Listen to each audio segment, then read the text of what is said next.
네, 여러분 안녕하십니까. 1월 3일 화요일 아침 매일 성경 묵상 함께 나누겠습니다. 오늘은 민수기 3장으로 넘어가서 1절에서 13절까지만 보겠는데요. 제가 앞부분을 읽어 드립니다. 여호와께서 시내산에서 모세와 말씀하실 때 아론과 모세가 낳은 자는 이러하니라. 아론의 아들들의 이름은 이러하니 장자는 나답이요 다음은 아비후와 엘르아살과 이다말이니 이는 아론의 아들들의 이름이며 그들은 기름 부음을 받고 거룩하게 구별되어 제사장 직분을 위임받은 제사장들이라. 아멘. 오늘 본문의 내용을 중심으로 하나님의 소유로 삼으심, 하나님의 소유로 삼으시다라는 제목으로 말씀을 증거하겠습니다. 우리가 1장과 2장에서는 이제 광야에 나온 이스라엘 백성들을 하나님은 군대를 조직하게 하셨습니다. 그래서 장정들의 숫자를 헤아리고 60만이 넘는 그런 장정들을 조직을 배치했죠. 회막을 중심으로 세 지파씩, 또 레위 지파는 하나님의 성막을 지키고 보호하고 또 제사 드리는데 헌신할 수 있도록 그렇게 조치를 하셨습니다. 그 다음에 하나님이 오늘은 제사장과 레위인을 어떻게 구별하고 조직할 것인가, 그것에 대해서 이야기하면서 그 제사장과 레위인은 일반 백성들과 완전히 구별해서 하나님의 일에 전념할 수 있도록 조치를 하는 것을 보게 됩니다. 그래서 오늘 첫 번째는 제사장의 그 직분에 대해서 설명하는데, 그것은 아론의 아들들, 즉 아론의 후손들만이 제사장의 직분을 행할 수 있다고 말씀합니다. 아까 2절에 보면요, 아론의 아들들의 이름은 하면서 나답, 아비후, 엘르아살, 다말, 이렇게 이다말 이름을 주고, 그러면서 그들에게만 제사장으로 구별하라고 이야기합니다. 3절입니다. 이는 아론의 아들들의 이름이며 그들은 기름 부음을 받고 거룩하게 구별되어 제사장 직분을 위임받은 제사장들이라, 이렇게 되어 있습니다. 그래서 기름 부음을 받아서 하나님이 거룩하게 구별하셨다, 이렇게 말씀하고 있습니다. 사랑하는 여러분, 이처럼 하나님의 일에 헌신되도록 하나님이 택하시고 구별하시는 것을 보게 됩니다. 근데 이들 중에 나중에 장자인 나답과 아비후는 하나님께 다른 불을 들이다가 죽임을 당했기 때문에 엘라사가 이다말이 제사장 직분을 행한 것을 우리는 알게 됩니다. 이처럼 하나님이 세운 제사장이 하나님의 법도를 따르지 않을 때 백성을 대표해서 제사장이 죽음을 당하는 것을 보게 되는데요. 어쨌든 이것을 통해서 제사장의 직분이 굉장히 하나님이 주신 영광스러운 직분이지만, 또 말씀대로 행하지 않거나 백성이 죄를 졌을 때 그 모든 죄를 담당하는 그러한 직분이었다는 것을 알게 됩니다.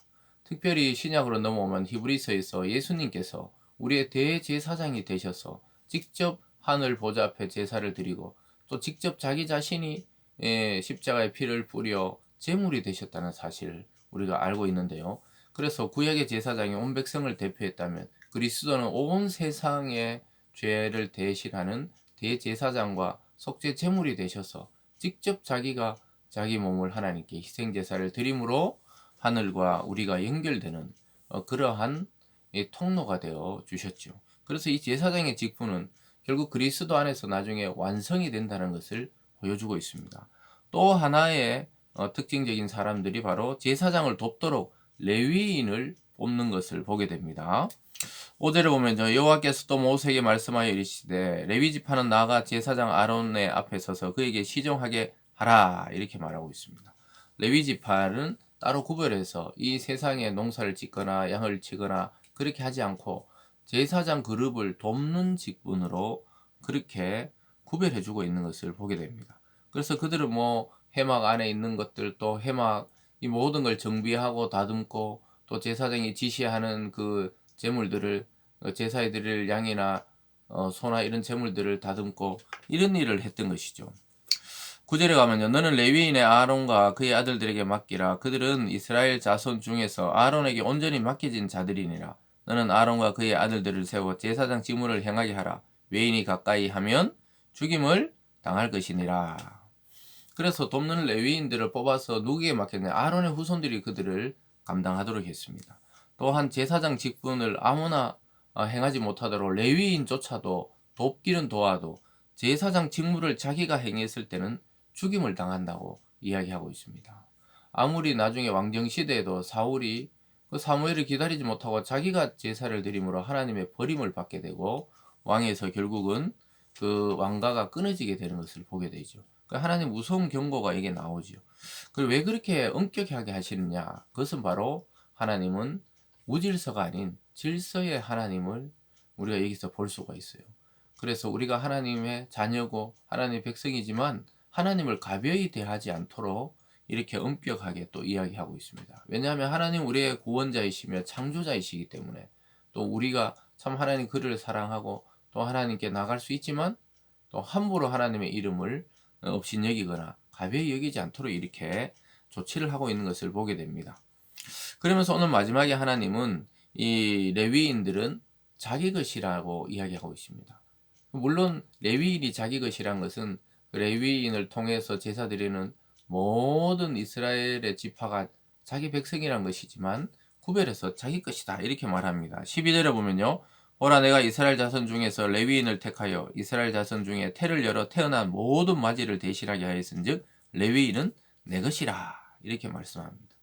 그래서 사실은 태어나는 장자든 또 집의 가축 중에 또 첫째 태어나는 것은 전부 하나님께 드려야 되는데 사람을 드릴 수 없으니까 하나님이 이스라엘 모든 장자를 대신해서 레위인들을 나의 장자로 삼았다. 내 것이다. 내 몫이다. 이렇게 말해서 하나님의 일에 전념토록 하고 있습니다. 13절에 보면 처음 태어난 자는 다 내 것임은 내가 애굽 땅에서 그 처음 태어난 것을 다 죽이던 날에 이스라엘의 처음 태어난 자는 사람이나 짐승을 다 거룩하게 구별하였으니 그들은 내 것이 될 것임이니라. 나는 여호와이니라. 하나님이 선포하고 있죠. 너희들 출애굽할 때 모든 장자를 죽이는 재앙을 내렸는데 이스라엘 장자는 다 살아남았다. 그들을 대신해서 레위인을 내 것으로 삼았다는 것입니다. 무슨 말인지 아시겠죠? 그래서 이스라엘의 모든 맞이를 대표해서 레위인이 왔다는 것을 레위인을 택하셨다는 것은 그 레위인을 통해 이 전체 이스라엘이 내 백성이라는 것을 보여주고 있습니다. 장자인 예수 그리스도의 죽음이 우리가 그를 믿는 모든 사람을 자녀로 만드는 그 원리가 여기도 숨어 있는 것이죠. 그래서 하나님은 상당히 엄격하시고 또 질서가 있고 또 함부로 우리를 사랑하시지만 또 우리가 하나님을 함부로 대하지 못하도록 왜냐하면은 그 경외감을 갖도록 조치를 취하는 것을 보게 되는 것입니다. 그래서 이 하나님의 소유된 백성은 바로 모든 이스라엘이지만 그들을 대표하는 제사장과 레위인을 따로 두심으로 하나님의 일에 전심전력할 수 있게 하셨습니다.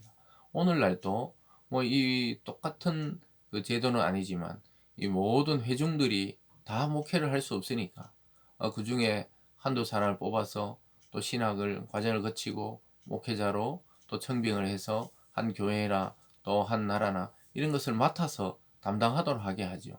그래서 그게 대표성의 원리를 가지고 또 주님의 일에 전념할 수 있도록 교회가 그들을 지원하고 그렇게 생활하게 하는 것을 보게 됩니다. 이 구약의 이러한 원리를 따라온 것이라고 볼 수가 있겠죠. 그래서 이 모든 것은 그래서 여러분들이 섬기는 그 교회의 모든 지도자들이 하나님이 우연히 세운 게 아니기 때문에 그 질서를 따르라는 거예요. 자기보다 나이가 어리든 또는 자기보다 학식이 낮든 또 뭐 어떤 위치든 하나님이 그 교회를 지도할 수 있도록 그들을 세우셨다면 그 질서에 합당하게 순응하고 또 정말 비진리가 아니라면 따르고 또 하나 되고 함께 협력할 필요가 있다는 것이죠. 그래서 질서 있게 하나님의 나라를 섬기도록 우리는 만들어야 하겠습니다. 사랑하는 여러분, 세상 앞에서는 저와 여러분 같은 그리스도인이 오늘 이 제사장이요 레위인인 것입니다. 안 믿는 모든 이 땅의 사람 중에 믿는 자로 구별하시고 택하셔서 그들 대신해서 민족을 위해 나라를 위해 기도하게 하시고 또 그들의 죄를 대신해 회개하게 하는 그런 역할로 우리를 부르셨죠. 그래서 저와 여러분이 하나님의 제사장이요 레위인의 역할을 지금 이 시대에는 하는 것입니다. 그래서 우리는 구별된 삶을 두려워하지 말고 구별된 삶으로 나아가는 그런 거룩성을 오히려 가지는 것이 진정한 그리스도인의 삶이죠.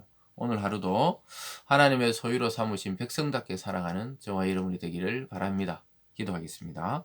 사랑의 하나님 아버지, 우리를 하나님의 것으로 또 하나님 소유로 택하여 주심에 감사드립니다. 하나님, 이 세상 앞에 제사장과 레위인의 사명을 우리가 잘 감당하는 올 한 해와 오늘이 될 수 있도록 축복하여 주시옵소서. 감사드리며 예수님 이름으로 기도드리옵나이다. 아멘.